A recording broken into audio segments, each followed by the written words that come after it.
Good evening and salutations, my Days of Elias fans. So yeah, Jan Spears is back because like reasons. So one of my amazing subscribers that sends me clips on Instagram, about days and stuff like that, told me that she was coming back, and my reaction was like, really, again? Hell, even when she woke up from the coma, she was like, I was in a coma again, and I'm like, I get it's supposed to be like a funny little nod, but to me it just comes across as, well, laziness. It's just basically Snitcher saying, well, why bother sit there and try to invent good villains when we could just recycle her again and again and again and again and again? Cause reasons. I'm not gonna lie. At first she didn't. She was wondering. When she woke up, Marlena was like, "Yeah, I want you to go out to Bella. I want you to have revenge on Bella." And Janet Spears was like, "I'm sorry, what? Are you high? Like, what's going on with you?" But then, Marlena revealed that she was a devil, and at first, Janet Spears was kind of taken back, but then she was like, "You know what? Listen, how many times I've been in a coma, and the big guy didn't really do anything, but you had my back, so that's pretty cool." And even the devil was like, well, that's a very interesting way of looking at things. After that, Trip comes in there. Trip and Allie, they bought each other the same gift because it's cute for some odd reason. Anyway, it was some sort of funny accent or whatever, and they got each other the same gift, which is a bracelet.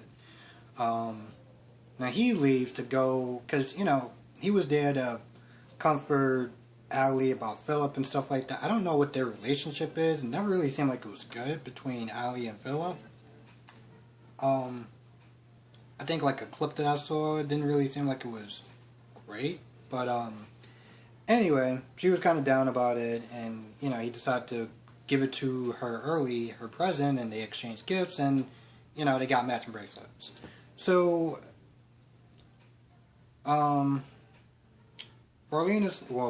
Possessed Marlena's sitting there talking to Janet Spears about, you got to get revenge on Bella and Sean because, why not? This is pretty much her life at this point, which is, whatever. Trip comes in there. He sees that the light is on. He walks in and realizes Marlena's there. So he's like, well, I came to see how you're doing. And, Janet Spears is like, oh yeah, I killed your brother. I was going to kill you too. No offense. It's nothing personal. Just, whatever. So Trip was like, yeah, whatever. Well, since you're out of a coma and Marlena's here, there's really no reason for me to be here. I think she got it all under control. So I'm just going to, exit and just kind of leave. And when he said that, at that point, Possessed Marlena closed the door, like literally closed the door, because, he suspected that, yeah, Trip is on to me. He knows. The way that he just seemed like he was just very blase blah about the whole thing and just kind of walked out like without asking any real questions. Yeah, he's on to me. So she used her telekinesis, closed the door, and at this point, Trip is Snitcher trying to reach Marlena like, hey, listen, you should fight for your family. Don't let him take over your body, yada, yada, yada. And he's about to run towards the door. Even though the door closed on him, he's trying to open it.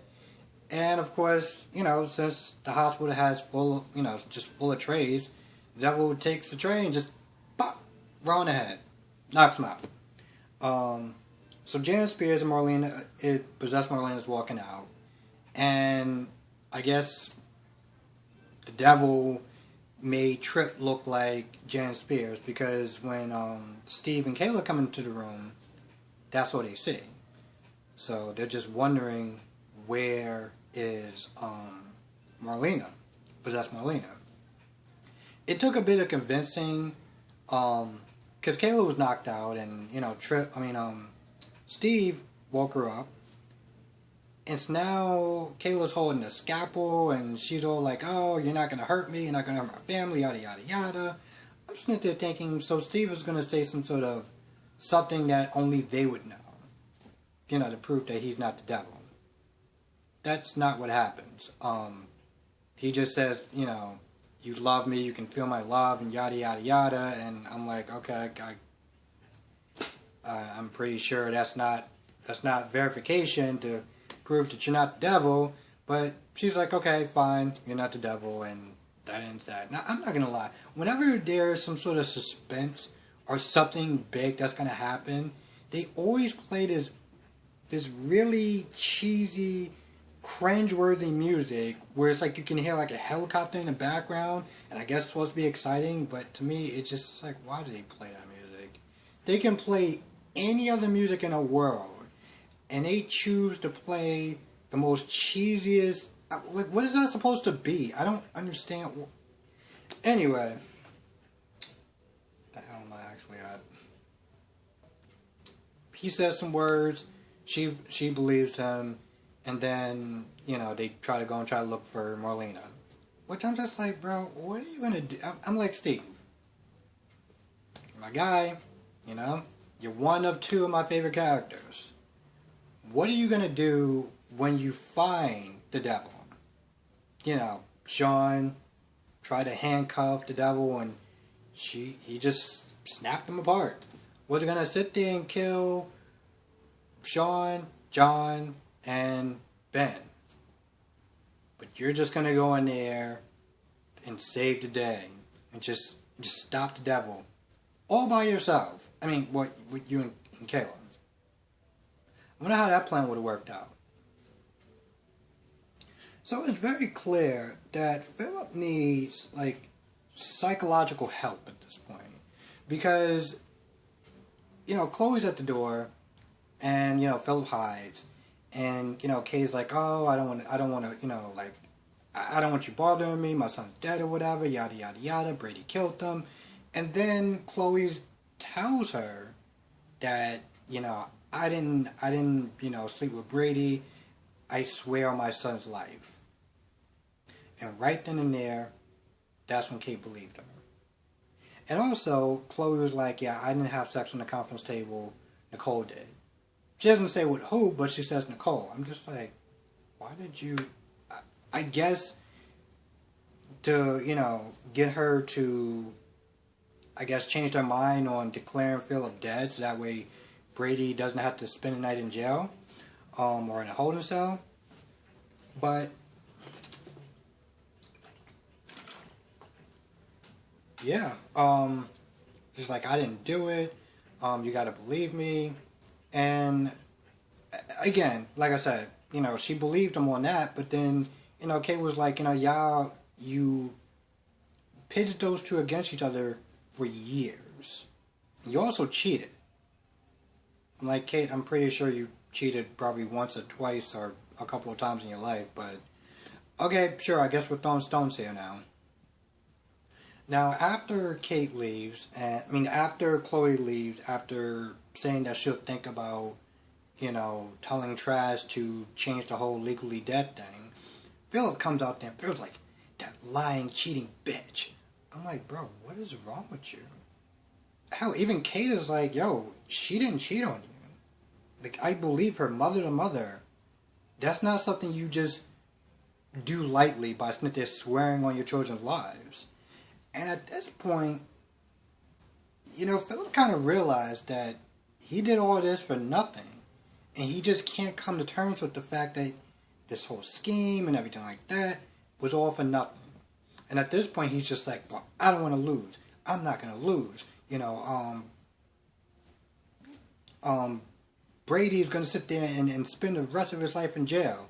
And Kate's like, well, what are you going to do with your life? You're just going to just hide out? Like, what is your plan at this point?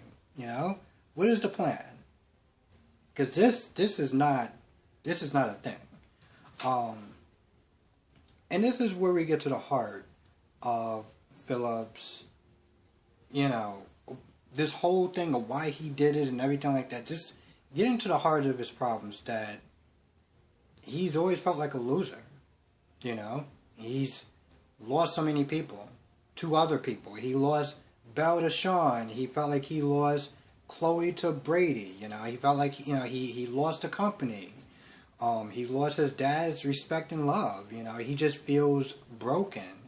And the worst part is that he felt like he had his future handed to him, and he still screwed it up. And he knows, you know, after a while, he realized all this, the way his life has turned out, the stuff that's happened to him so far, is all because of him. And he just feels worthless. And I think he's probably felt like that for a long, long time. And this is one of those things, I think this is why I was not this, and I said this earlier, I was like, you know, he needs, you know, help, like, he needs to speak to a psychiatrist. The dude really needs therapy, because he's probably felt like that for a long time. And, you know, trying to get somebody's love and admiration isn't going to fix yourself.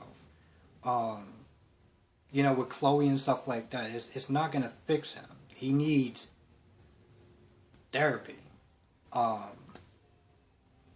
You know, it was kind of emotional seeing, you know, Kate was crying and stuff like that, because she don't want to see, and what mother wants to sit there and see their child at a very low point in their lives where they feel like, you know, less than. So, you know, she looks at him and she's like, you know, listen, I'm going to fix this, I'm going to take care of everything. And partly I'm like, bro, sweetheart, that's kind of a problem. Right there. You know? Is that you're going to sit there and fix this for him. Instead of him just taking responsibility. You know, taking responsibility, sitting there seeing if they can do a plea deal, and maybe get him some therapy. Instead, you're just like, I'm going to fix this. I'm going to make this all better. Do you not understand the reason why he's kind of like this in the first place? It's because he never really had to work for anything. I mean, besides his time in the military, once he got out, he really didn't have to work. He really didn't actually have to work for anything. I'm not saying he didn't go to school and study and stuff like that, but who paid for that schooling? You know? This is just partly the reason of why he is, you know, why he did what he did and why he's the way he is. And Kate Smith is saying, well, I'm going to fix this. I'm like, it's weird. You're part of the problem. I get why she said that and why she's going to do it for him, but you're not doing him any favors in the long run. Now, towards the end, Roman shows up because, you know, the actor wanted a paycheck, so for the last, 4 minutes, he was there talking to Allie, and Allie was just sit there talking about her relationship with Tripp and how he's great, and, you know, she is not taking him for granted like she was before. I wonder, did she actually tell Tripp about the second kiss that happened between her and Chanel? Because that's going to be interesting. Anyway, she's just talking about her relationship, how happy she is, and Roman's just like, you went through a lot, and I'm just happy that you're coming out on the other side a lot happier. So that was it for the most part, and yeah.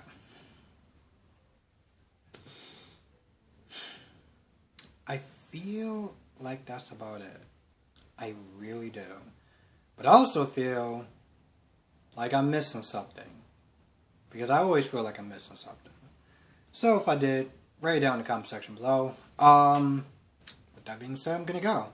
I want to thank everyone for watching. Be safe. And I will see you in the next video.